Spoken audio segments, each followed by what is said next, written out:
ዛሬ ደግሞ የምናየው የአንገት ማሳጅ ነው። ሰላም የማውቅረጉ ተከታታዮች እንዴት ናችሁ? ረዴት ነኝ።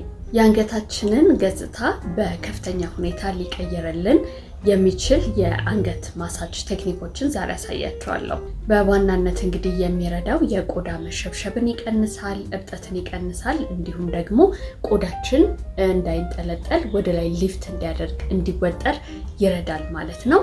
ያኔ አንገታችን ጥሩ የሆነ ገጽታ ይኖረዋል።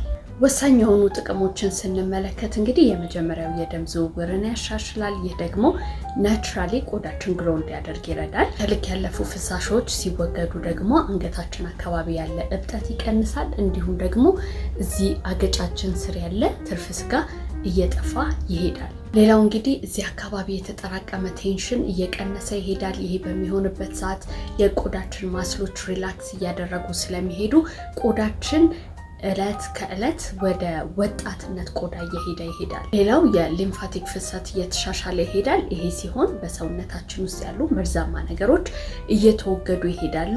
ይሄ ሲሆን ደግሞ ቆዳችን ጥርት ያለ እየሆነ ይሄዳል፣ በተፈጥሯዊ መንገድ ማለት ነው። ስለዚህ አሁን ከኔ ጋር አንገታችንን ማሳጅ እናደርጋለን። ከዛ በፊት ግን ሴረም ወይንም ደግሞ ኦይላችሁን አዘጋጁ፣ ለራሳችሁ ለቆዳ ታይፓችሁ የሚስማማ ማለት ነው።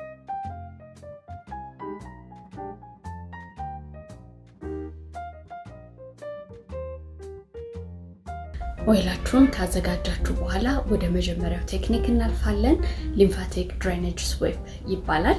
ይሄ እንግዲህ ሁለት ጣታችንን በመጠቀም ከጆሮአችን ጀርባ እችኛዋ ማለት ነው እዚህ ጋር አጥንት ታገኛላችሁ። እሷን እንደዚህ ትይዙና ቀለል ያለ መጫን፣ በጣም አይደለም ግን ቀለል ያለ ጫነታ ትሉታላችሁ። ከዛ እንደዚህ ጫን ካላችሁት በኋላ በጣም ቀስ ብላችሁ ወደ ታች ትወርዳላችሁ እስከ ኮለር ቦናችሁ ድረስ ማለት ነው። አሁንም ቀስ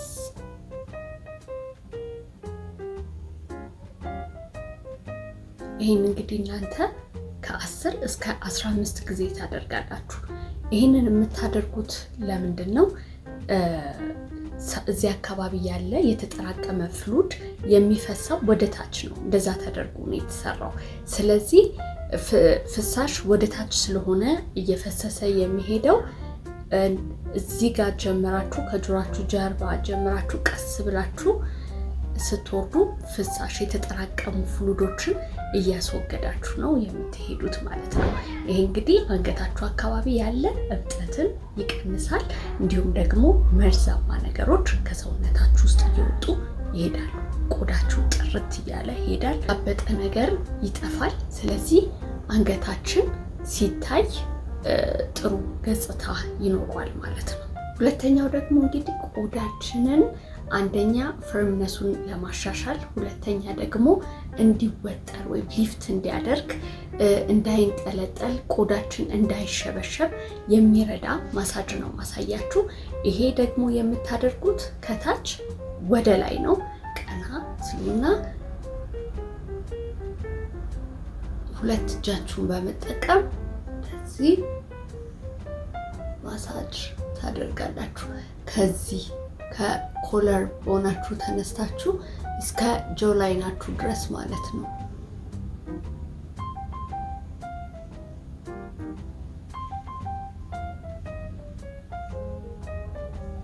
ይሄኛውን ማሳጅ የምታደርጉት ከታች ወደ ላይ ነው። አሁን እንግዲህ ቅድም የመጀመሪያውን እንደዚህ ከጆሮአችሁ ተነስታችሁ ወደ ታች ሁለት ጣታችሁን ተጠቀሙ ነው ያልኳችሁ። እሱ ለሌላ ፐርፐዝ ነው የሚጠቅመው። ለምንድን ነው? ፍሳሽን ለማስወገድ። የተጠራቀመ ፍሉድ ወደ ላይ አይደለም የሚወገደው፣ ወደ ታች ነው ፍሳሽ መሄድ ያለበት። ስለዚህ ፍሳሽ ከሆነ የምናስወግደው ይህንን በመጠቀም ቀስ ብለን ወደ ታች እናስወግዳለን ማለት ነው። ይሄኛው ማሳጅ ደግሞ ሁለት እጃችንን ሙሉ ጣታችንን ተጠቅመን ማሳጅ የምናደርገው ደግሞ የቆዳ መሸብሸብን ለማስወገድ፣ የቆዳችን ፈርምነሱ እንዲጠነክር ወይንም ደግሞ የበለጠ ቴክስቸሩ ቆንጆ እንዲሆን የሚረዳ ቴክኒክ ነው። እንግዲህ እዚህ አካባቢ ያለ የቆዳ መሸብሸብን ለማስወገድ ወደ ታች አይደለም የምናደርገው፣ ወደ ላይ ስናደርግ ቆዳችን ወደ ላይ እየተወጠረ ይሄዳል። ስለዚህ የሁለቱ ቴክኒክ የየራሳቸው የሆነ ፐርፐዝ አላቸው። ይህንን እንግዲህ ከ1 ደቂቃ እስከ 2 ደቂቃ ብታደርጉት ቆንጆ ነው። ሌላው ደግሞ ጆላይን ስካልፕቲንግ ይባላል። ይሄ መስመር ቆንጆ ሆኖ እንዲወጣ ባለፈውም ነግሬያችኋለሁ።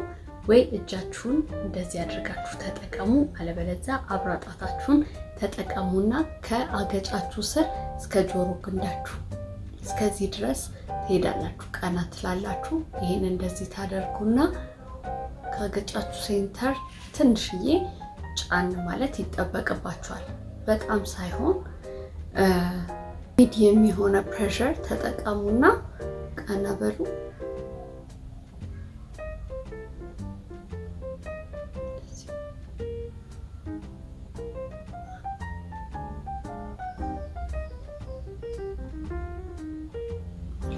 ይሄንን መጠቀም ትችላላችሁ።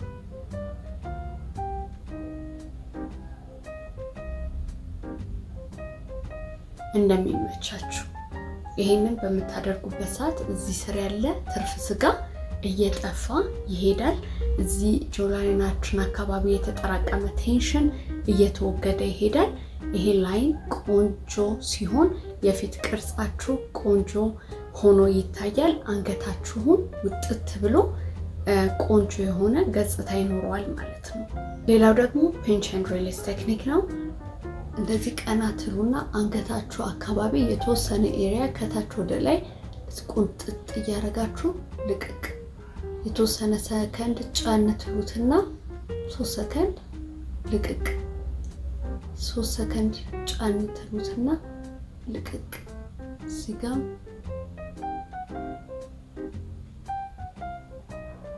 ይሄ በጣም ወሳኝ ቴክኒክ ነው። ለምን ብትሉኝ የኮላጅን ምርታችሁን ያሻሽላል። ኮላጅንን ስቲሙሌት ያደርጋል። ይሄ አያችሁት?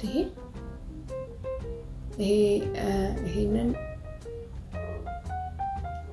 እዚህ ቆንጠጥ ልቅቅ። ይሄ የኮላጅን ምርታችንን ያሻሽላል። ስለዚህ ቆዳችን ቶሎ እንዳይሸበሸብ ያደርጋል።